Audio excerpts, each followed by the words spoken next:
Men hozir ham даже umid bilan o'tirgan odam edim-da, to'shto hamma so'zingizga tushib ketadi. Mayli-ki shu darajada katta, shunaqa darajada katta janjallar bo'lgan, mayli-ki hammasi yaxshi bo'ladi. Keyin hozir hamma yonib turib o'tirdim. Meni ogohlantirishda og'zingni yop, internetga chiqib har balo demma, uydi-buydi deb rosa ogohlantirishdi. Xo'p dedim, mayli. Hammasi o'z o'rniga tushadigan ekan desam, mana qiz stories qo'yibotdilar. Hamzayev, men Alloh guvoh bolam bitta bo'lsa, bolam haqqa aytaman, men hayotda Oyijonga nisbatan hayolimda, ko'nglimda ham g'araz yomon narsa o'tmagan. Hayotda Oyijonga nisbatan yomonlik qilish yoki ba'zi bir kelinlarga o'xshab kelinman-ku. Erim meniki bo'lsin yoki bo'lsa, yo'q, даже har doim hamma niyatlarim, fikrlarimda ham Xudo xolasa Oyijonga men uchastkasi ikkinchi tashlashimda bo'shatib, bunaqa har doim planimda Oyijon bo'lgan. Nimaga bunaqa stories qo'ydi, men bilmayman. Nimaga bunaqa deyapti, men bilmayman. Mana bizani Jimotar storiesga hamma narsa qo'yma, u qilaman, bu qilaman deyishdi. Xo'p deb o'tiribman, keyin hayotim yaxshi bo'lib qolar, keyin yarashar ekanmiz deb turib, men bunaqa stories qo'yishga sababli Oyijonga nisbatan menga hozir shunaqa abinda bo'tdi, Instagramga qilib chiqib stories qo'yish, oxiricha hozir to'lib ketib majbur bo'laman. Oxiri o'zimni himoya qilishga o'tyapman. Nima uchun? Bir mana ko'rsin, shuncha atrofimda odam bor edi. Bittasi bo'lsa ham chiqib gapirsin, yo'q bu mashnaqa qaynonasini orqasidan mana qilgan edi, mashnaqasiga guvoh bo'lganman desa, qatta nima bo'lsa birinchi o'ringa o'zim onam emas, dash qaynonamni qo'yganman men, chunki yaxshi ko'raman bolalarni, Oyijonni, qaynotamni, oilamni, bilmayman, to'satdan hamma narsa ag'dor to'nta bo'lib ketdi. Bitta telefonni o'zida xo'jayinim Oyijon bitta telefon qildilar.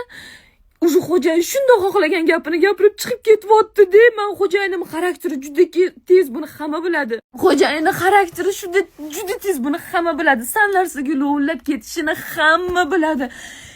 İlk momentalni kemayli so'p qolardim, boshqa gapirib beraman, og'ir men ham charchab ketdim, o'zimni himoya qilishga o'taman, o'sha iltimos qilaman, oxirigacha o'tiribman.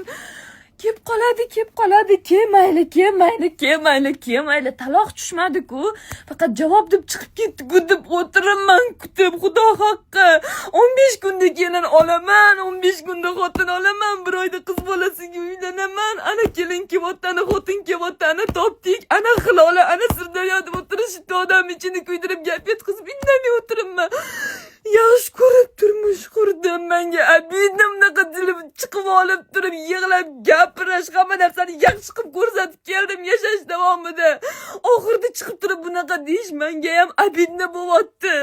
Mard bo'lsa etsin, bir dona og'aynisi yonida turmadi, boshimizdan shuncha qiyinchilik o'tdi.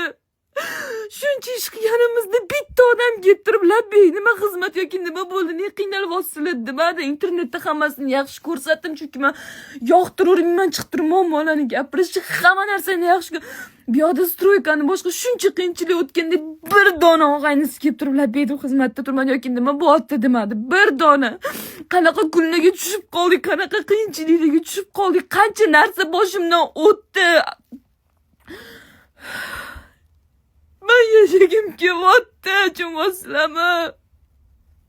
Bilmayman nimaga og'iri kelganda kelin yomon kelin, u kelin, bu xotin yomon xotin, u xotin bu xotin, bilmayman nimaga.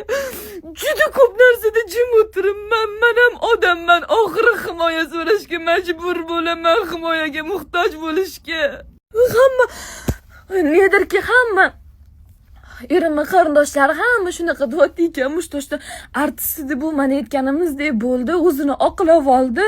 Qanaqa qilib o'zimni oqlayman, sevib turmush qurdimman. Sen menga bormadim bu xonadon bilan, sen men degan so'z chiqmagan. Qanaqa qilib o'zimni oqlashim mumkin edi? Mana artist edi, bar bloger edi, oxiriga kelgan internetga chiqib hammasini olib chiqyapti. Yo'q, men hammasini olib chiqmadim. Javobimni berib chiqib ketib qoldi, javob senga deb. Ko'chko'ronimgacha berib boryapti. Men faqatgina prokat kiyim bilan bolani 3-4 narsasini so'rasam, butun ko'chko'ronim kelyapti. Chiqib abidam yetdim.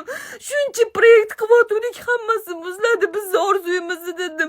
Momentalni kelib, men shu videodan keyin qanaqa katta janjal bo'ldi. Nechta qo'shnilarimda video hammasi bor.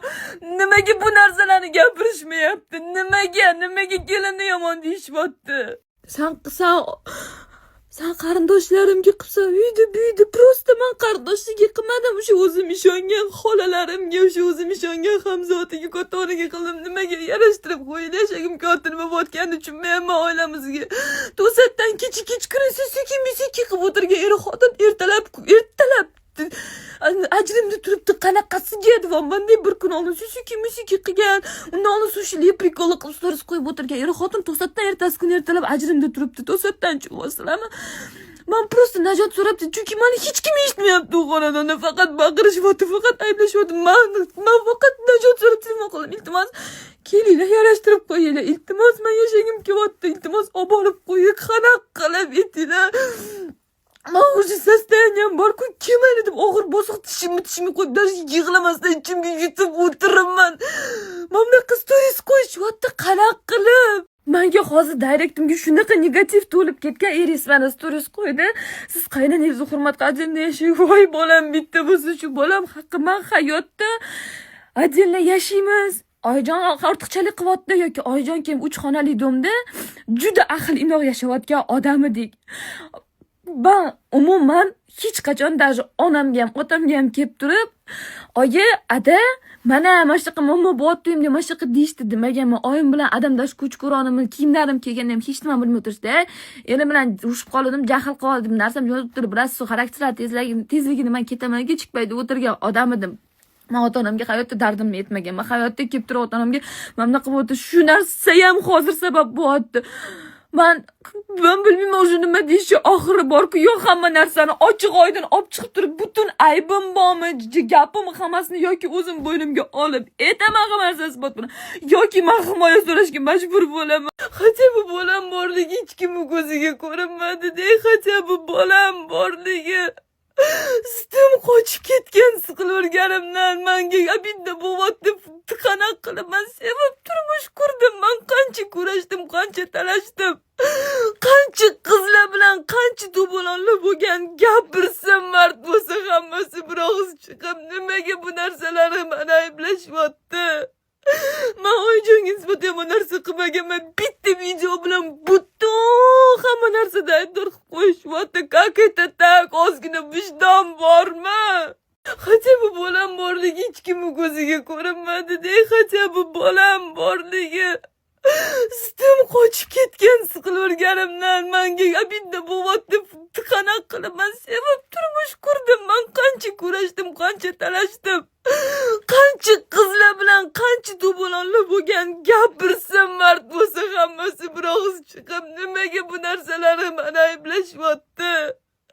Men oyijonga nisbatan bu narsa qilmaganman. Bitta video bilan butun hamma narsada aybdor qilib qo'yishyapti. Как это так? Ozgina vijdon bormi?